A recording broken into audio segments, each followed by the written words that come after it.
Okay, asante zaidi kama kawaida. Ikiwa DJ Hero kwenye mitambo kama kawa. Basi baada ya lile tukio, binti leo aliamua kuweza kujitoa pembeni kidogo. Alikuwa na shughuli ndogo ndogo za kuweza kufanya kama ilivyo kawaida. Leo alitaka kutembea katika jangwa moja ambalo huko ambao mtuhumiwa wetu huyu hapa leo aliwekwa kati ya watuhumiwa. Mr. Fushun aliwekwa kama watu watuhumiwa kawaida ambao wanatuhumiwa katika kuvamia huko ufalme huu. Na anawekwa kama mfungwa.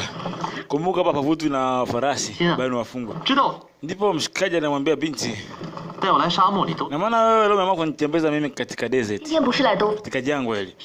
Akasema kwa jinsi ambavyo tumekamata wanyama na watu kama hawa, haina shida yote kama nikiwatembeza nyinyi wageni wangu katika eneo la jangwa hili. Nasema jangwa hili la kama mita 10,000, miles 10,000 hivi. Kuna milima ambayo ni mizuri kwa ajili ya farasi. Pia ni sehemu moja ambayo tunaweza kuitumia kwa ajili ya kutesti farasi wetu kama wana uwezo mkubwa.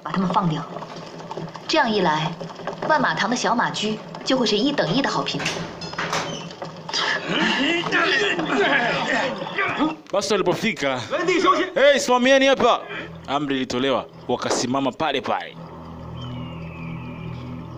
Sasa binti leo alikuwa na safari ambayo anataka kwenda binafsi. Angalia mambo. Kumbuka DJ Hero kama kawaida ikiwa ni sehemu ya pili, tunazidi kusonga mbele sehemu ya 3 hii. Kaambia angalia hapa. Asema kuna sehemu ambazo ziko kwenye jangwa ukitembea unaweza usirudi tena, maana kuna sehemu ambazo zinazama. Asema nani atakaye kutembeza? Sasa nitachukua mfungwa mmoja ambaye nitakwenda kutembea naye katika jangwa hili.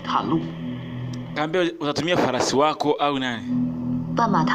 Kama sijisikii vibaya kama nikiamua kumchagua mfungwa mmoja, nitakwenda kumtumia. Basi binti alibidi asogee kumtafuta huyo mfungwa atakayekwenda kumsaidia. Maana maeneo ya jangwa, kumbuka, kuna sehemu ambazo zinazama. Wewe kama tunamtaka huyu hapa, alikuwa ni mkali Fushu. Kaambia wewe twende faster, umeitwa na mama. Sawa, kamtoa. Kumbe una eneo hili. Sasa mwamba akafikiria itakuwaje hapa. Binti akamchukua mshikaji kama sehemu ambayo ni kama chambo. Katika jangwa kwa kuna baadhi ya eneo ambalo kilikanyaga vibaya unazama ndani ya hiyo mchanga. Sasa binti alimchukua kamtanguliza mwamba kama sehemu ya chambo ili yeye asiweze kuzulika. Hata mwamba anapita akikanyaga pasipo kujua kwa nini amechukuliwa kwa ajili yeye. Binti kuna safari ambayo anataka kwenda, anatafuta ile sehemu ambayo mchanga huo unazama. Wakati mwamba anatembea, kuna sehemu ambayo huwa ina meza, ani mtu akipita kwa juu ya jangwa lazima atamezwa na jangwa. Mwamba wakati anatembea taratibu kwa makini mkubwa. Atapona kweli leo? Binti amekusudia mazima. Ndipo unaona sehemu kuna mchanga unazama. Basi hapo ndio sehemu yenyewe. Sababu ni safari, mwamba ameamuriwa, mwamba alikanyaga. Ilikuwa ni kosa kubwa. Hii sehemu ukikanyaga unazama ndani. Cheki mwamba. Sasa akaanza kumezwa na mchanga wa jangwani. Binti akagundua kumbe ndio sehemu husika alikuwa akifikiria. Cheki mambo. Hii sehemu unamezwa, ni mchanga unakumeza, unafia huko ndani mazima. Yaani unazikiwa hapo. Sasa jamaa anazidi kuweza kuzama. Ajaribu kujizoea na mnyororo ambao binti ameshikilia. Binti akaona la, hata nsifia. Akautoa akamtupia, asema mwamba kuamini. Hapo binti anamtazama. Sehemu inazama, mwamba anazidi kumezwa na mchanga. Atafanya nini sasa? Ndipo kwa mbali binti anamwangalia huyu mwamba, ushuhuda wake. Jamaa akatazama kwa mbele, kuna mti. Achamwale rusha ile mnyororo pale, akafunga kwenye eneo kabisa, akakamata vizuri. Sasa unapozidi kummeza, yeye anazidi kupanda. Cheki mambo. Kumbuka ni Hero kama kaa. Bila kumsahau Steve Junior, director wa Heroes Studio. Asalipona kuna ule mtihani. Sasa binti akuamini huyu mtu ana namna gani huyu? Baada ya hapo binti ilibidi ashuke, maana jamaa muonesha ushujaa wa hali ya juu. Basi binti ilibidi aweze kumfuata. Kumbuka mama ni kama queen, princess.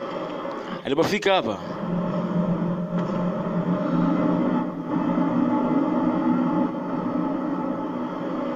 Binti alimtizama. 你说 Akasema na maanisha kuna mtu anatakiwa aweze kusikiwa hapa jangwani leo. 发现了， Na kila mtu ambaye atakuja kumtambua kabisa. Jamaa akamtazama binti ananiambia nini? 你别紧张。 Kama siwaze, sikumaanishi kwamba ni wewe unatakiwa kufia jangwani hapa. Lakini binti alitazama ule upanga. Akasema 他 namaanisha upanga. Leo inabidi niweze kutupia hapa. Na ndio ilikuwa plani ya binti huyu. Atafute eneo kama ili kisha rushe ule upanga uweze kuteketea katika jangwa hili. 有人跟 Sasa 我 miaka mingi nimemtafuta mtu ambaye nitabahatika. Watabiri walishasema 说我要嫁给 kwamba atakaye kuja kufungua huyu swadi akauchomoa ndani ya ala yake, 如今我 huyo ndiye atakaye kuja kunioa mimi. 马上就要出国， Lakini baba yangu ameandaa ndoa kwa ajili ya mtu mwingine, kwa hiyo huu haina maana tena. Unajua maana yake inamaanisha nini? 这意味着 Inamaanisha kwamba 我要嫁给慕容。 nitakwenda kuolewa na Mrodi Murong. 他人是还不错， Lakini sio mtu mbaya pia, 不过他不是我要等的那 kwa 个。 sababu siwezi nikabaki kumsubiri mtu asiyekuja 其实你我都只是万马堂的一个奴隶， katika ufalme huu wa 10,000 Hall. 身体和灵魂 Nafsi yangu na mwili wangu vinanisumbua kwa ujumla. 一口气都喘不过来。 Inaonekana kwamba siwezi hata kupumua hata kidogo kwa sababu ya huyu mtu anamsubiria kuja kuchomoa upanga huu. 其实我还是挺佩服， Kiukweli nakushauri kwamba wewe 至少你能够反抗自己的命。 at least unaweza kuwa mtu ambaye ni mwasi kwetu, lakini kiwote vile siwezi kufanya hili. 你走吧， Akamwambia ondoka, yani akampa uhuru mwamba sepe.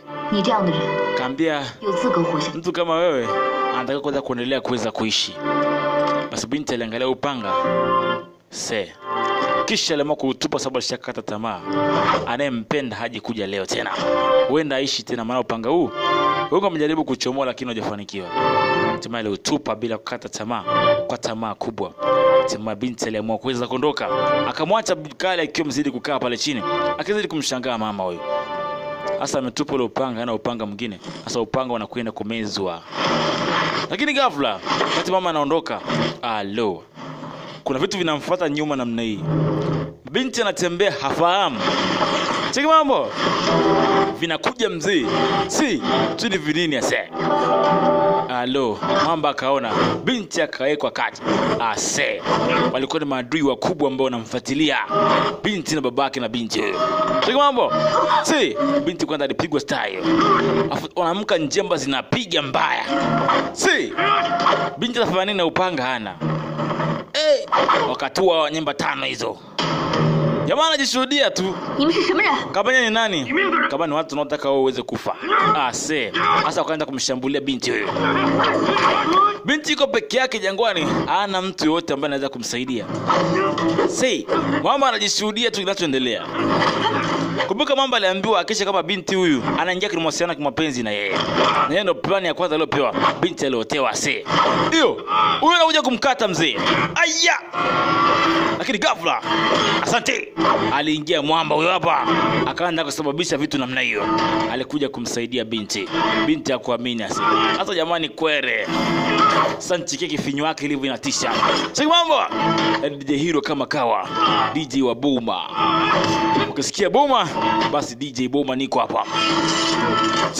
Haitafanya hapa hivi mwamba. Anakata ile mnyororo kiaina. Sasa mambo. Asira lona namba chafu hapa. Hapa leo kutana na namba ambayo ni chafu. Binti basi naye akazidi kuweza kuendelea. Hapo. Nam. Hapo akakata kwanza na hiyo. Basi habari kai imeisha. Sasa bana kipigo full mziko. Mziki wake watausoma leo. Sasa ndipo alichomoa mnyororo huu. Sasa mnyororo kwenda kutumika kama silaha. Lakini ghafla kumbe wako wengi Kuna binti za kafa. Atafanya alimchukua binti za mishale lazidi kuja mingi zaidi. Wakashambulia mpaka wenzao, lakini kumbuka ni jeshi kikosi cha pili kinaingia hapa. Rusha mishale ya kutosha. Mama alibidi aweze kumkimbiza binti huyo asije akazurika princess wa ufalme wa 10,000 Hall. Asa amerusha mishale mingi. Wakamsubiria, hatimaye mishale jamaa kana hesabu. akagundua mishale imeisha. Sasa achifanya alitoka pale. Cheki mambo. Fuja aliwatengeneza vibaya. Jamaa afai huyu. Binti anaangalia, ghafla akaona ule upanga. Ruka tap. Hapo. Mwanaume akachukua ule upanga.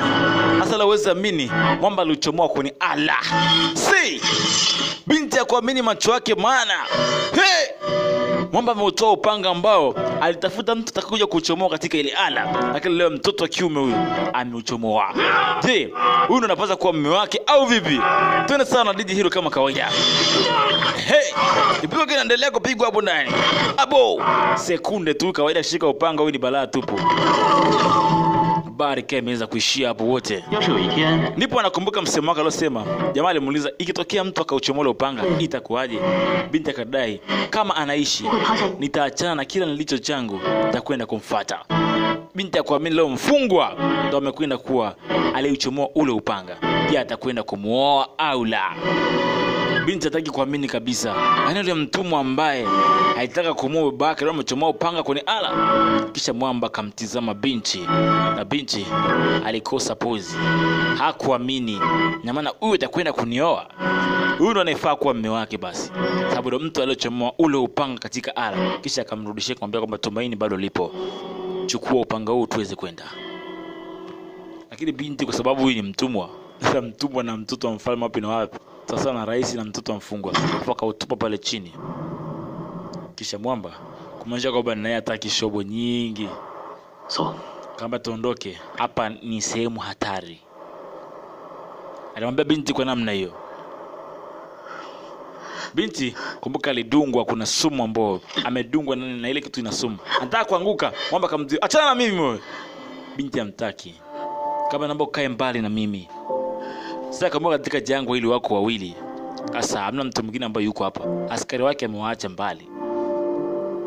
Itafanyaje? Binti atafanyaje hapo?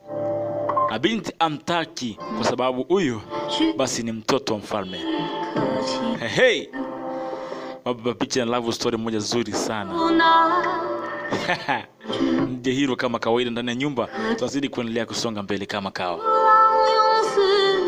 Kisha binti anaamua kuondoka peke yake. Hataki kufuatana na mtu kama huyu.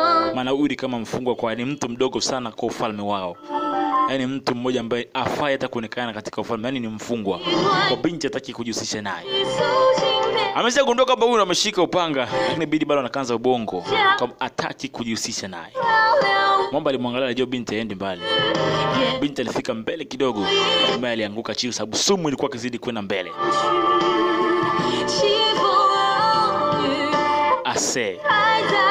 Mwamba alimwangalia binti yule alimsikitikia. Yaani kumbuka mission yake ni kisha binti ameingia kwenye mahusiano kwa mapenzi na yeye. Ndio mission ya kwanza aliweza kupewa na mamake. Basi alimpakia kwenye kachombo tu, akanamvuta kwa heshima ya kama jinsi ambavyo yeye ni princess. Basi alikuwa akimvuta na kumrudisha kule kule katika ufalme ule. Maajabu. Yaani adui anajiuka kuwa mtetezi, alafu kisha anarudi mahali ambapo alitoka kwenye mateso, anamrudisha binti huyo kwa heshima ya kwamba yeye ni mtoto wa mfalme. Binti alikuja kuzinduka baadaye, alikuta kwenye chombo kinavutwa. We, wanipeleka wapi mimi? Unafanya nini wewe? Asa jamaa asije kujikasa mwanaume. Kaambia hapa hakuna chakula wala hakuna maji. Kuona uwe mpole binti na kupeleka mahali ulikoweza kutoka. Fushung, niache niende Fushung. Acha maisha yangu yaishie, hayana kitu wote. Kaambia sitaki unisaidie. Naomba niache mimi hapa. Niache niende, niache. Asa anamwambia baba aweze kumwacha aende. Lakini mwamba anasikia. Kaambia lazima nikuacha nguvu zako. Kama niache nife, bora nife hapa. Bora mimi nifie kwenye ile kwa sababu sitaki kuweza kwenda huko. Binti anakuwa mbishi lakini mwamba hataelewi. Ndio kwanza anaendelea kumvuta kumpeleka mahali ambapo anatakiwa aweze kwenda. Basi filamu kalikali kama hizi, love story pamoja na kipigo kimekaa ndani kimekaa kwa DJ Hero peke yake kutoka pande za Buma. Bila kusahau pale uwanjani I-Day. Huko ndipo hapo patikana DJ Hero kama kawa. Basi akiwa amekaa pale wanamsubiria princess hajatokea mpaka sasa hivi. Kila mtu akaanza kuwa na mashaka. Mzee mzima hapa hivi aligundua kuna jeshi la vamia hapa. Walivamiwa pale pale kwa wamekaa. Wanaanza kushambuliwa ovyo kila pande zote. Cheki mambo. Wanaanza kushambuliwa. Baada ya kumkosa princess, walikuja upande ambao mahali ambapo wameka kambi. Hiki ni kikosi ambacho kinafahamika kwamba kina ufalme, yani kina bifu na ufalme huu. Asa wanakuja magaidi ni wengi. Asa hapa leo kumechacha hapa. Hapa kumechacha leo. Abo. Siki mambo kama kawaida. Ana askari kwa hiyo vita wanaiweza kama ana vita ni kitu cha kawaida kwenye maisha yao. Mama kabidi nazidi kutoa msaada kuweza kuwasaidia kila mtu hapo. Beti alichomoa paro hizo. Mpigo kaanza kupigwa. Siki mambo. Nam. Ya. Asi filamu imejaa kipigo tupu yani. Yaani imejaa mkono wa kutosha. Ukisikia mkono wa kutosha na umejaa hapa. Usijaribu kuweza kukosa picha hii. Kama kawaida ni DJ Hero. Sasa mahali binti alipokuwa amekanyaga ni sehemu ambayo inazama, kumbuka kule jangwani. Sasa binti akaanza kumezwa na ardhi. Cheki mambo kama kule Mr. Fushi wanakutana nacho. Sasa akaanza kuzama. Nisaidie. Na anamjua. Watu vita imekolea. Binti yuko nisaidieni jamani. Nisaidieni. Binti anaita msaada. Kama we tuko busy sasa hivi, akamrushia basi aweze kujisaidia hiyo. Sasa binti angalia jivuta taratibu toke nje na mnyororo. Binti angalia mnyororo anajivuta peke yake, kuna mtu aliyoshikia. Angalia mna mti eneo hili. Fanyaje? Kwa kuna mguu wa mwamba, akarushia kwenye mguu wa mwamba wewe. Sasa anamvuta, wewe. Uone kama anapambana huko tataza hivyo wewe. Kaambia usiogope, mimi najisaidiaje sasa? Siamini mtu wote hapa zaidi yako wewe. Sasa binti akaanza kujivuta kupitia ule mguu wake. Mwamba anaendelea kupambana huko, magaidi wazidi kuweza kumfuata. Kama hata utani mwanzo katikati ya vita. Sasa binti akazidi kumvuta. Mbona binti anataka aweze kutoka. Mzee Mwamba akaondoka chini, hatimaye sasa anaenda mahali ambapo binti yupo. Kuna shimo. Sasa kwa maadui yetu kufuata. Kama nimekwambia acha niondoke. Nilikwambia usinifuate, mbona ukusikia? Mbona unanifuata? Nisaidie. Akapigwa mshale tena. Kafanya haraka. Nisaidie jamani, nazama jamani. Binti akazama mzee kuna uvumbi lile katikati.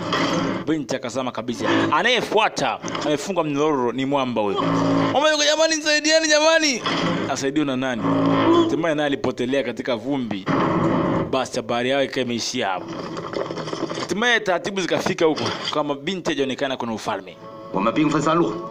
Naomba utawanishe watu pande wote wakamtafuta young mistress mara moja. Basi watu walitawanyika kulia na kushoto akimtafuta binti. Kumbe binti yuko kwenye mikono ya adui mkubwa wa ufalme ule. Lakini kumbuka mwamba anamrudisha kwenye ufalme wao. Cheki mambo. Huku kikosi kimetumwa kikamtafute binti yule. Lakini kumbe binti yuko kwenye mikono salama. Ni adui, lakini kwa upande wake binti anamsaidia sababu ana mpango wa kuingia kwenye mahusiano ya mapenzi na binti yule. Hiyo ni target yake ya kwanza. Ili aweze kumpata adui wa babake. Kijana huyu anamtafuta anamtafuta adui wa babake kupitia binti yule. Anafanya kila kitu ile binti hakikisha kama anaingia kwenye mahusiano kwa mapenzi na yeye. Yaani ana fall in love. Nam. Mwamba anavuta bila wasiwasi. Alicheka kuna kikosi cha farasi kinakuja huko. Binti akajua bila shaka ni watu wake wanakuja kumsaidia. Mwamba alikuwa na wasiwasi. Kama niko hapa. Sasa akaja ni princess. Wakashuka hapo mzee. Wamevalia kama ufalme wa kule kwao. Kama Misi. Mwamba aliangalia kwa makini sana. Kama Misi, uko sawa? Kama nipeni mimi maji jamani. Maji. Mwamba alipocheki kwa makini, aliona ule upinde ambao ulikuwa kutumika kwa familia mwanzoni. Kajua wote ni fake hao. Cheki na miundo tofauti kabisa ya ufalme mwingine. Kajua wao ni wauni hao. Alikumbuka alikuwa anarusha kutumia zile ala zilizokuwa anatumia kurushia mishale. Kaona mmoja pale. Kajua wasi wenyewe. Kaambia hapa, I say, tutakuwa tuweze kuondoka sasa, maji hakuna hapa. Messi, maji ya kidogo tuweza kupata. Wewe Mwamba kaingilia. Wewe, piga gala pembeni. Kavuta upanga huo mzee. Si maadui, chinja. Kaanza kuweka kati. Binti leo shangaa jamaa anataka kunisaliti, anataka kuniiba nipeleke wapi? Kumbe jamaa anazidi kumsaidia. Maana yake askari si wa kwao. Maskari wanavalia mavazi ya ufalme wa binti, lakini si maskari halisi wa binti wataka kuja kumuua binti. Binti kwa wewe, usiwaue. Mwamba anaelewa. Chinja. Kata. Abo. Chinja. Binti anashuhudia mbele macho yake kikosi kinaharibiwa. Pasipo kujua kwamba kikosi hiki sio cha ufalme wao. Ni maadui wanatumia trika kutaka kumuiba binti huyo wakamuue. Mwamba aliwatengeneza sawa sawa. Finya wote. Hapo chinja kabisa. Acha! Alikata kichwa kule pembeni. Fu Shungu apigiki huyu baba. Yaani Fu Shungu akitaka umefanya nini, kwa sababu gani umefanya hivi? Kwa nini umewaua? Kwa nini umewaua? Kwa nini? 那你把我一起杀。 Niwe basi na mimi, kwa sababu umeshaweza kuwaua askari wangu. Mwamba atana wasiwasi. Kashika. Nyate! 杀了我！ Niwe tu mimi, usinipeleke mahali. 他们不是万马 Mwamba tu wale sio watu wako. 来杀你的。 Ni watu ambao wanataka kuja kukuua wewe. Hakuna mtu wako hata mmoja. Binti ndio anakuja kutamaki, anagundua kamba kuela la chini twende. Binti anakumbuka kumbe jamaa amemsaidia. Hey. Au anajua kuibukia kwenye maji huko baada ya kuzama kwenye ardhi. Halo. Hey. Hoja kuibuka katikati ya moja zio moja huku. Baza we, amka. Asa hoja kutokea katikati ya zio moja liko karibu sana na jangwa hili. Kama brother ye.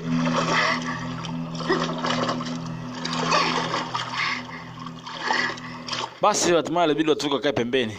Ilibidi wakae pembeni kidogo. Kama uko sawa brother ye. Uko sawa? Brother acha kunyogopesha basi. Amka. 你醒醒啊，叶大哥！我不会让你有事的。 Sitaruhusu nikikukute tena. Jamaa ndo anazinduka. Tema maji mzee. Ndo anazinduka sasa hivi. Bidi akajua kumbe mzee uko salama. Jamaa wako anajua hata. 我就知道你不。 Kaambia hamna haja kuweza kutaka kuja kuniacha mimi.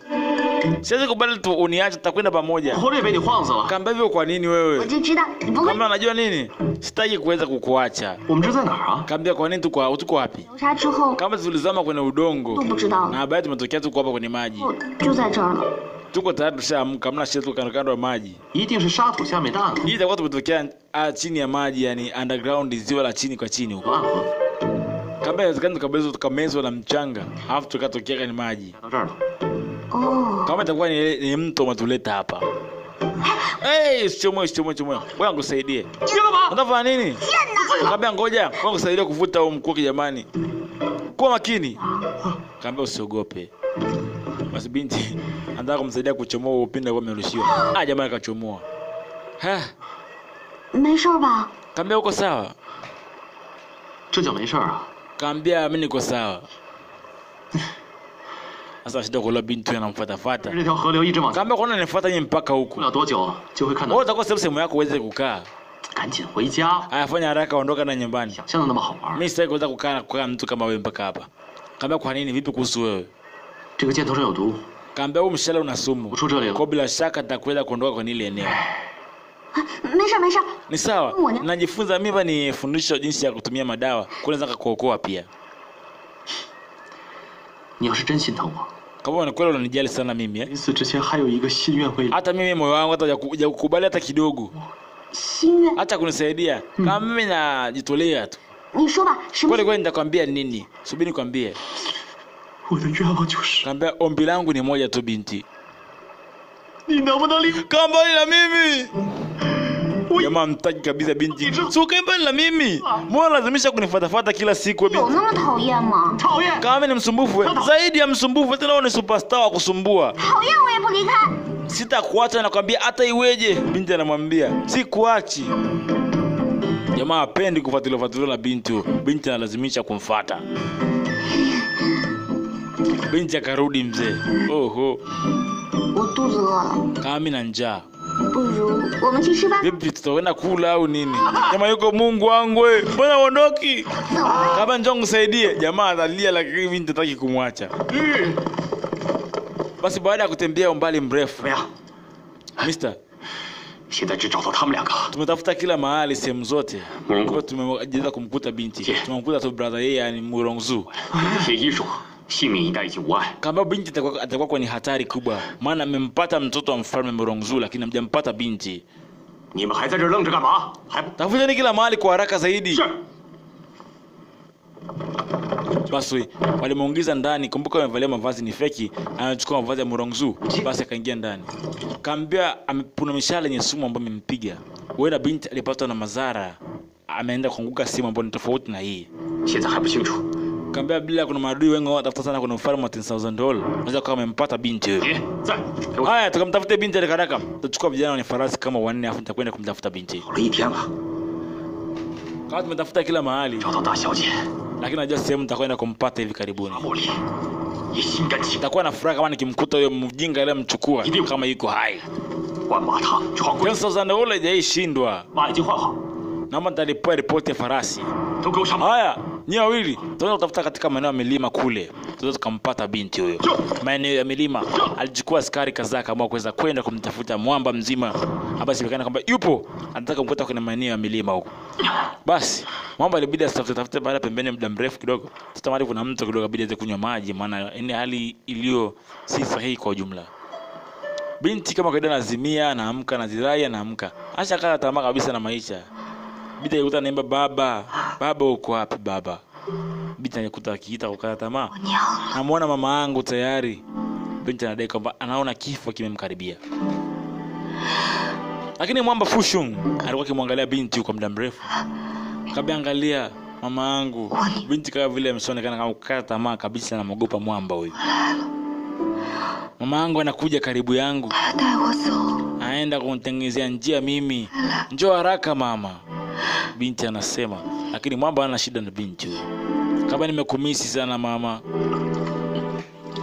Binti anaongea lakini mwamba alichobidi achote maji. Amletea binti aweze kunywa maji. Maana kada binti ana shida ya maji hapa ni kiu na nini. Kaja kumletea maji kwa upendo tu. Alimuonesha binti maji. Kile binti alisukuma maji kule sitaki. Hataki maji binti huyo. Hataki shobo za mwamba huyo kabisa.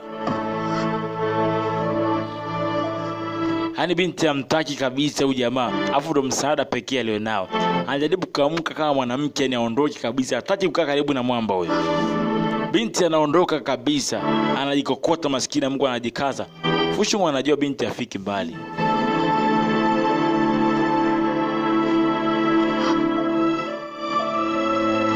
Fushun anakondoka kwa binti hatafika mbali.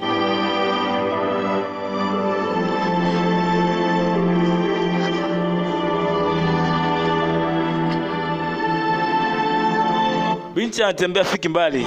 Hatimaye anaanguka chini. Hamna jinsi. Msaada pekee ni mwamba aliyeko hapo karibu yake. Binti anapaswa kuweza kusikiliza kwa kila kitu. Mwamba aligundua binti anaweza kupoteza maisha saa hizi. Aliamua kutoa msaada mmoja. Alimsogelea binti huyo. Aligundua binti ana jeraha ambalo linampa labda la sumu. Ndio maana alimpeleka binti kupata maumivu. Mwanaume alimnyanyua mwanamke huyo. Alipopima kwa makini, aligundua kwamba binti mapigo yake ya moyo yanaenda mbaya, anaweza kupoteza muda wote za kufa. Aligundua kuna sumu ambayo imemdunga binti huyo. Katika ile mishale kuna sumu ambayo ipo. Alitofanya mwanaume kutoa huduma ya kwanza, alimfungua binti upande wa begani. Binti tunashtuka. Umenifunua? Unataka kufanya nini? Kaambia kuna sumu kwenye dola lako. Nataka niweze kuinyonya, niitoe. Unafikiri nini kufanya hivi? Na binti hataki. Hataki lakini kwamba inabidi amlazimishe maana binti ana sumu ndani. Binti jamaa alijikaza mzee. Binti hataki kabisa. Niache nasema niache. Niache. Mwamba alinyonya ile sumu begani kwa binti huyo. Nyonya ile sumu kabisa. Alinyonya kumsaidia binti huyo kisha akaitema. Kile binti yuko niache. Niache nasema toka mbele yangu. Mwamba alinyonya ile sumu bila woga. Pasipo kujali kwamba ni mtoto wa mfalme au ni nani. Alimsaidia. Bila sema niache nife. Usinisaidie. Sitaki unisaidie. Niache nife. Binti anapiga kile kwamba ananyonya ile sumu anatoa ndani ya mwili. Ile sumu ni kali sana. Binti alipiga kelele, alijaribu sana kumfukuza mwamba lakini mwamba alihakikisha kwamba anamsaidia binti atulie, akaweza kuzirai. Mwamba ndipo anamalizia kuweza kumtoa ile duma ya kwanza binti kwa kuinyonya ile sumu katika bega la binti huyo. Hatimaye mwamba baada ya kunyonya ile sumu ni kali sana, akaanza kuona maruerue. Aya, msaidia mtoto wa kike lakini naye hali yake ni mbaya. Ile sumu ni kali sana. Hatimaye mwamba aliondoka chini naye akazirai vile vile takriban nusu saa. Hatimaye farasi walipokuwa wanapita pita walimpata binti ambapo alikuwa yuko na mwamba Fu Sheng akiwa katika hali salama salmini. Binti leo aliletwa kwenye ufalme. Hey, Langma, unaendeleaje? Sema Goizan, mimi niko sawa. Kamba huyu mpuzi tena anapaswa aweze kufa mara moja. Binti tupe amri tumuue tusimuue. Kabla miaka maili 5 alikuwa kutoka hapa tumemkuta binti huyu. Huyu mpuzi atakuwa ameweza kumfanya binti kitu kimoja. Tumshushe huyu boya. Wewe mpuzi, ulimfanya nini binti yetu? Utakupasa kumgusa. Binti akasema stop, wacha. Madam. Hakuja mwanzo, hey, madam. Acha bana. Wewe naambie, nishaambia msifanye vitu bila kufanya maamuzi. Mimi nitamua mwenyewe kwa uswadi wangu. Lakini amemgusa mpenzi wangu na mimi sitakubali. Lakini mbona mpenzi wangu hajavamiwa? Inaonekana mtu huenda amemsaidia nini? Sasa nimeshaelewa situation inavyoenda. Labda kama binti ataruhusu aweze kuishi, tutamwacha aishi. Binti leo aseme kwa kinywa chake, auawe asiuawe. Kaambia binti, unabidi uweze kupumzika maana ni mgonjwa sana. Lakini nashangaa kwamba hujazurika hata kidogo, inaonekana mtu huyo amekusaidia. Au je, binti atatoa maamuzi auawe au la? Binti aliangalia, kama jamani, mimi naomba mnichukue mimi nikapumzike kwanza. Haya, mpelekeni sero mpaka mama atakapokuwa sawa, atatoa amri. Huyu mtu tumwazibu vipi? Binti anakaa alimtetea kwa sababu mambo yanaonekana kweli alimsaidia. Binti alifanya vile kumtetea japokuwa hali yake ni mbaya. Jamaa alishajua. Lakini kwa mbali binti Kuinongo yuko hapa. Kumbuka ni mpelelezi anayespy maisha, yani maadui wote wa 10,000 Hall wanavamia kwenye ile jengo. Baada binti kupumzika muda mrefu kidogo kuweza kupita, binti yuko na ule uswadi ambao mwamba alikuwa nao, upanga wa mwamba. Sasa nipo nakumbuka matukio ambayo mwamba amemfanyia kule njiani, jinsi alivyokuwa kinyonya ile sumu bila woga kumsaidia maisha yake. Anakumbuka kumwambia niache usinisaidie, lakini mwamba alimsaidia mpaka sasa hivi yuko hai kwa sababu ni msaada aliotoa mzee mzima Fu Sheng. Binti anapoangalia ule uswadi unamkumbusha vitu vingi zaidi. Ni upanga wa mwamba mzee mzima Fu Sheng. Wakati anaingia mwamba mzee mzima alimkuta binti amekaa afikiria kutazama ule upanga. Huyu ni mzee wa mahesabu, aligundua binti anafikiria nini. Kumbuka huyu ni fake, sio Limorungu mwenyewe. Asubuhi nimekuja leo kuangalia nani amechomoa ule swali wako binti. Lakini kwa sasa inaonekana kwamba wameweka ndani sero mtu yule. Kwani wanataka kumuua muda wote kutoka sasa hivi. Yeye amekufanya mwanza kufika hapa nini?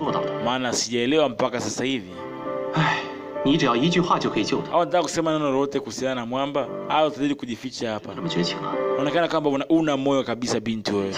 Au kumbi kama mtu yule inaonekana kama amekusaidia mpaka umefika hapa. Wewe ni yeye amekusaidia, nimegundua kitu hicho. Maana hujazurika wala kitu chochote, na yeye inasemekana kwamba ndio amechomoa ule uswadi wako.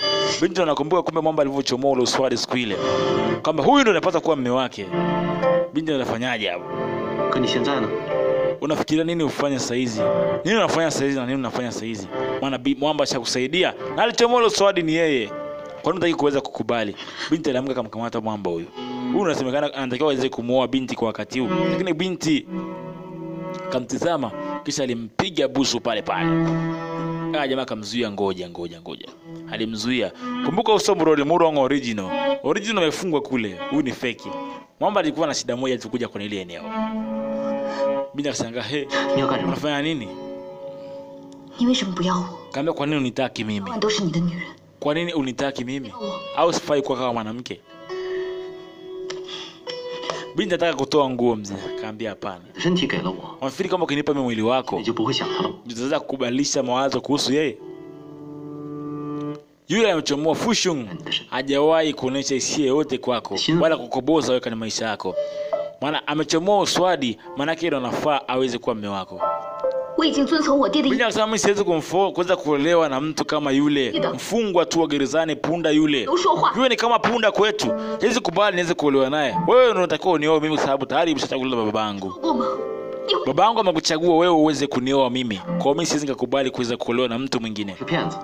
Kama pamoja na hivyo, kumbuka yeye ndo amechomoa ule upanga wako wa Morning Dew swadi. Ameuchomoa yeye mwenyewe. hakuna mwingine, mimi nilishindwa kuchomoa. Maana yake inapaswa kukuoa ni yule mwamba Fu Hongxue. Binti hataki kumsikia Fu Hongxue kabisa, sababu tu ni mpunda na ni mfalme. Katika ufalme huo ni kama mtumwa wa hali ya chini sana. Basi upande wa pili huko, leo anajiandaa kumpa mateso mwamba mzee. Ananunua paru mzee, anamchukia kinyama. Sasa anavunua naro anaweka maji anainoa ili upanga vizuri ili ukae sawa.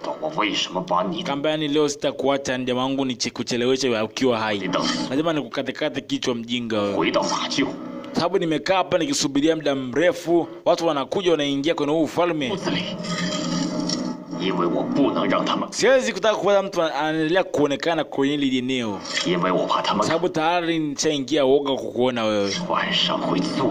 Na kuahidi akianani leo sitakuacha wewe. Sababu leo nitatumia mbinu zangu nyingi ni kuue wewe. Njia zangu zote nitatumia nihakikishe kama nakuua wewe. Kila siku unapona kwenye mkono wangu. Lakini kabla hujafa, ngoja nikwambie kitu. Weka maji mzee. Kabla sijaja kumfuata Big Boss, nilisafiri kwa maeneo ya Jinghu. Kule kuna maadui wengi sana ambao wapo kule. Big Boss ndo alionekana kuniangalia mimi na akaweza kunipenda mimi niweze kuungana naye. Na akanifanya young lady kuwa mtu ambaye bodyguard wake wa binti, kwa sababu aliniona na uwezo mkubwa kuliko wengine. Na sijafikiria kabla miaka na miaka kama nitakuja kupoteza kazi yangu kama hii tena kwa sababu yako wewe. Kuna njia nyingi sana ambazo zimetumika kuweza kuua watu kama nyie. Lakini leo nimekupa njia moja ambayo ni rahisi sana ya kipolepole sana. Nimepoteza muda mwingi sana leo.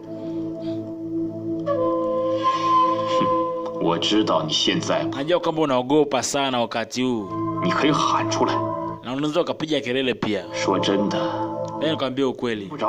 Hakuna mtu atakaye kusikia hata nyayo yako kwenye ile eneo lilokaa. Na inaonekana hii sehemu inashangaza sana. Kisa anachagua paru mzee amezipanga hapo za kumtoboa mwamba huyu. Yaani kumpa mateso tu. Ameshazoea na mdunga moja kila siku. Sasa leo aliokota nyingine. Sasa anataka kumuua mwamba mazima. Huyu jamaa lina huruma kabisa hili.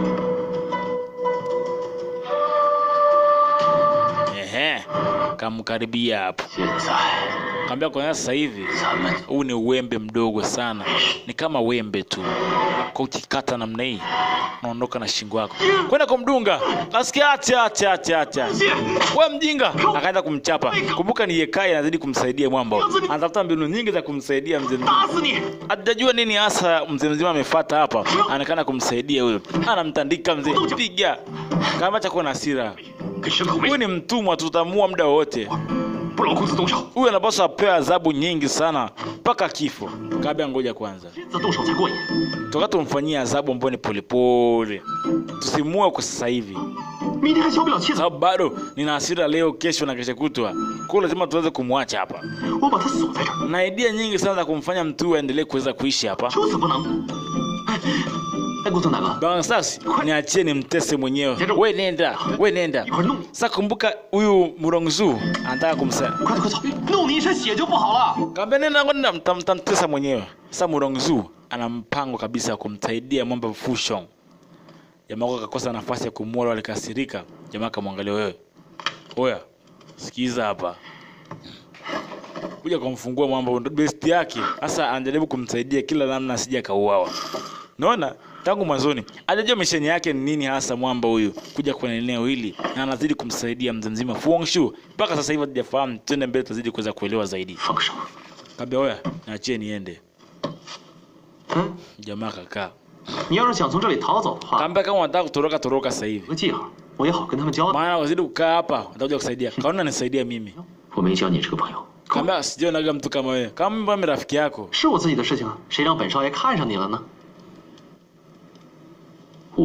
Kamba wewe ni mpuzi. Fu Hongxue. Kila siku nakuangalia maisha yako na yule binti.